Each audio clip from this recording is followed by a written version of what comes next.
Good morning and happy Monday. It is the first day of the week and what a start. Keen-eyed viewers might observe that it is very early in the morning now and I'm going the other way. How come? How come? Well, because of the holidays and like working 6 days and then getting an extra day off and all those things, my calendar got kind of jumbled around, let's say. And well, I went to work and I have the day off. So I was like, well, I'm already here. And 2 people called out sick. Don't you want me to work? And this is Germany, so my boss said, please come to my office if you don't mind. If you don't mind, could you go home? And I was like, oh, bless labor laws. Oh God. So I'm on my way home. But I'm not going on the tram because, well, the Rhine is like right there and I haven't been there in a while because, well, this panini bananas. So let's walk along the Rhine, shall we? Or just don't, because this is the convention center of Cologne, which is where Gamescom is held and all the other fun fairs that are not happening right now. And right now it's a vaccination site, which I'm not allowed in because I'm not of that age group that they're currently vaccinating. I think they just started the 70s. And they're about to start the police. We're 1 year into the pandemic. They're starting now with the police. Anyway, so yeah, but they're also doing like major construction, so you can't go anywhere. And I'm like, I'm not going on the other side of this bridge to then turn around again. Nah, I'm just gonna go the old way. So there will be maybe a little bit of it, a little bit of Rhine, and of course it's actually a nice view of the cathedral. You should be able to see.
Hello and welcome. It's been a week.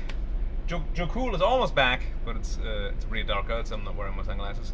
Yeah, it is Friday. I haven't really had the chance to do anything vlog-wise. I did put out 2 videos, which I'm actually quite proud of, and I'm putting them at the end of the vlog. I'm just checking the light, so not to be rude. But yeah, tomorrow is a major holiday here in Germany. It's May 1st tomorrow, May Day, and it's on a Saturday, which means that Sunday all the shops are closed, and tomorrow they're closed too. And I don't know what is happening. Like, do people, like, here in Europe everything is smaller, right? Like, cars are smaller, fridges are smaller. You're a bicycle, you should be on the bicycle lane. It's also smaller.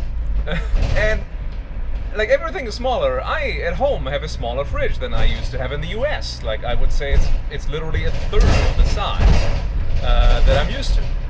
And I don't know, like, do you not have enough food in the fridge to make it a day or two without getting groceries? Because, like, usually when I'm driving around, I'm using supermarket parking lots to turn around because sometimes there's a bunch of one-ways that are really annoying. And, like, today, it's just like, no, you're not doing that. Oh, you want to deliver to somewhere that is, like, adjacent to the parking lot? Ah, forget it. Like, everything is full all day, and I have no idea why. Like, people are coming out of those, by the way, coming out of the supermarkets with, like, carts stacked up high. I haven't seen this since, like, I don't know, like a while. Like, actually, like, I think when, like, the northeaster nor'easter, when I lived in Massachusetts, and people were just like, okay, we're gonna stock up because we're gonna be snowed in. It's like, here, it's one day off, and an additional day off because it's Saturday and Sunday, and the shops are closed. And, like, the little bodegas and kiosks on the corner, like, they're still open. You can still get, like, I don't know, like a liter of milk or whatever it is you need. I just don't get it. Like, I need to go grocery shopping because I thought today might be a good day to do so. It is clearly not. And also, like, I just wanted to have some bread for Sunday. And I have to wait until I'm out of work, and by then I fear that the supermarkets will just be a barren wasteland. But that's enough for me. I enjoy work this week to a degree because, I don't know, like, I'm still driving the same district, but you do notice, like, there has been, like, a general, like, not lockdown, but, like, the government said, like, certain things have to close, so I had to deliver to a tanning salon, for example, today, and they're closed until further notice. And on the other hand, in the mornings, I noticed that on the tram, it's very full, because schools are open to, I don't know whoever decided that, I know who, but it's pretty dumb.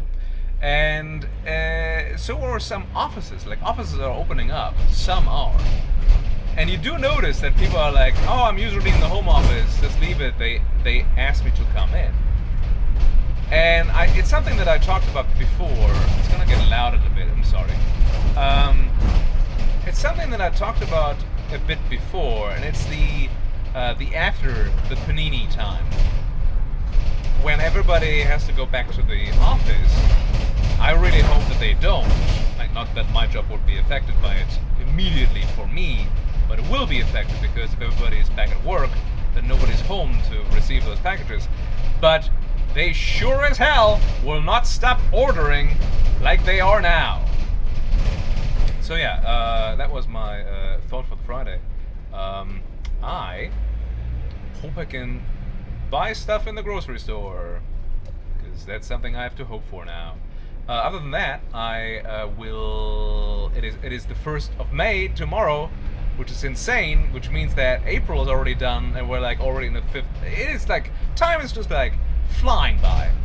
Like, it's not even like I'm like bored or anything, or I just wanted to go somewhere or whatever. It's just like time just flies because all I do is go to work, go home, do my silly little shows, or make them rather, and then go sleep, and that's it, and rinse and repeat. And every once in a while I go see my friends in Wuppertal, and that's basically it.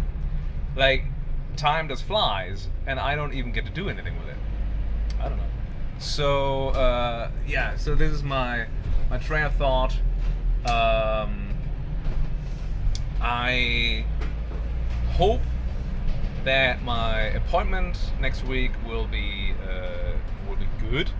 Like, I'm going to a German doctor for the first time in, I think, 10 years now. And I don't know if they are particularly scrutinous of my health or not. Having only experienced, I think, American and British doctors, they're all like, yeah, you're fine, just get out of my office, you're boring. Boring is good. But yeah, so I have that. But also because if you go to a doctor, you can be put on a list to be vaccinated there instead of in one of those vaccination centers. And because currently my estimate is still August or September, for vaccination in a vaccination center, and with your local doctor, it could be sooner, which would be pretty rad because that would allow me to go somewhere. Like last weekend, when I had, because of a dumb mistake of mine, I didn't know that I had 5 days off in a row, and that would be like a very good time to like go back to Hamburg to see my mom and my brothers and just like family in general, or just people in general. Yeah. That's about it. I leave you with the 2 episodes this week of Brew's Clues, a show that I love to make and was very fun to make this week, and you'll see why in a bit. So, bye bye. Bye. Good morning and welcome to Brew's Clues, where I tell you about something in the news and the time it takes me to drink this coffee until TikTok tells me to stop. Today we're actually talking about coffee. Yay! Coffee around the world is being threatened by climate change, and so are the 100 million farmers around the world. But fear not, a rare rediscovered species can tolerate harsher climates and produce high quality coffee. Unlike bananas, where we really have a monoculture, but that's another show, in coffee we have 2 varieties. 2! Arabica, the fickle one that tastes good but can't do too much heat and currently suffers from leaf rust. And the Robusta, the one that can tolerate higher temperatures but is considered inferior in taste. It's probably the one you and I are drinking right now. Anticoffee stenophylla can tolerate even higher temperatures than Robusta but give you that funky fresh taste of Arabica. Originally grown in Guinea, Sierra Leone and Ivory Coast because of its taste, it sadly disappeared in the 19th century due to deforestation. Researchers found it again when they looked at the last place it was ever seen in Sierra Leone in 1954. They did manage to find a single plant on top of a hill and then more in a forest. Now it's growing on a farm, but probably not for your cup to enjoy because change is scary and so are coffee aficionados. Also, capitalism never changes a running system. Bonjour à Bruce Clues, dans lequel je vous dis quelque chose dans la nouvelle pendant de temps qui sait pour brosser ce café jusqu'à ce que TikTok me désarrête. Today, news from France. Oui. France passed a law protecting the sensory heritage of its countryside in face of complaints about noises and smells. Over the years, there have been an increasing number of conflicts between rural and urban France. A case symbolizing this involves a rooster called Maurice, who was put on trial in July of 2019 when neighbors were complaining that they've been woken up.